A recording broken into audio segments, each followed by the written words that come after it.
I suppose I was thinking about society right now and what is the problem with it, the lack of free speech. I feel that I can't say to publish or, for a publishing company, certain things.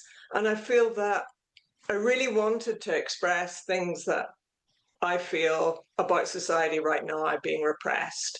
And so really that was, I did feel a real parallel with 1984 because you're being watched on social media. Whatever you say is being watched and it's actually being reported on. Right now, it's you post anything and people are monitoring it, reporting on you, commenting.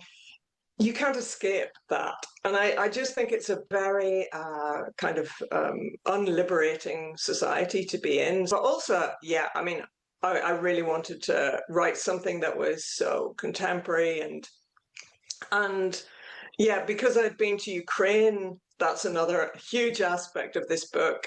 It was based on my visits to Ukraine and how I wanted to see, um, wanted to portray what it's like for people here, because you can't really imagine unless you go there what it's like, the curfews, the sirens going off. It's very, very eerie. I mean, it's like locked down, sort of powered by 100, in terms of strange surreality. So I really wanted to, and this sense of danger in it. So that's really, those are the two aspects that the novel really came out of. So that's why I thought about the Memorisers. Okay, cool. As I say, there are elements of 1984 in there as well. I also, and I won't reveal the plot, but there are elements of Clockwork Orange in there as well. In particular, one particular Yeah. scene involving main character of Clockwork Orange that almost replicated in here.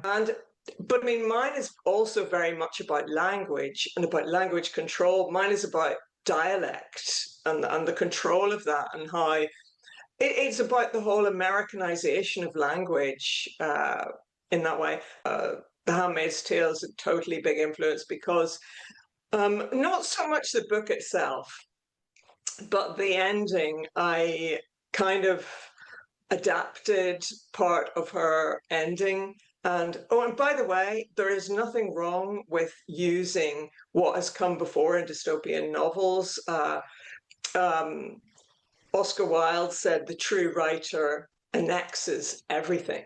And that's what we do. We take things, we adapt it to our own, we twist. That's what great writing really should do, actually, just to make it your own.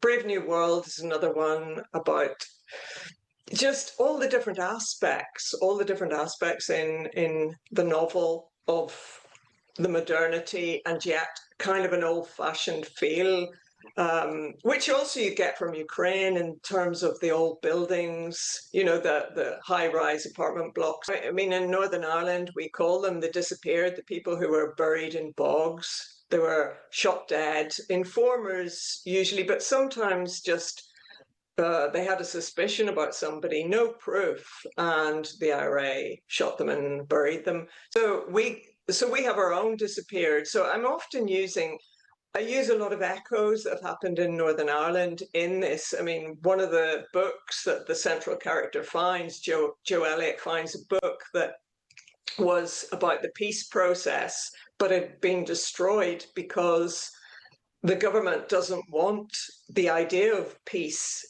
to be spread during an eternal kind of war situation which they're in. But yet now, and I do, obviously, there are brave people as well, but unfortunately for me, there seem to be a lot more people who are brave, quote unquote, behind a computer.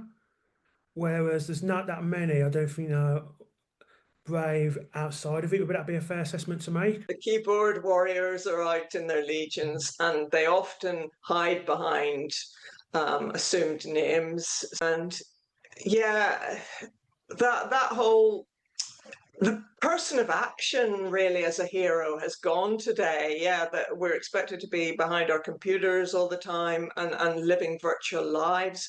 And that was one of the things I suppose I thought about Ukraine and I thought about Joe Elliott and I thought about her being a journalist.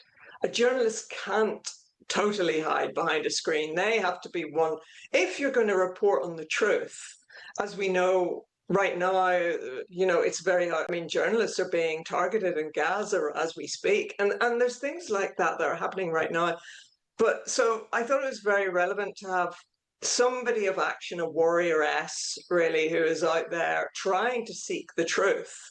Because while a lot of people say they are truth seekers, really you can't establish the truth about things from behind a screen. Well, because it's word crime. We have, I suppose, in our society, we have to watch what we say all the time. I mean, even like I have to watch talking to you what I say, just in case something terrible might slip out. We always, because of this, what I said, we're constantly watched on social media and judged for everything we say.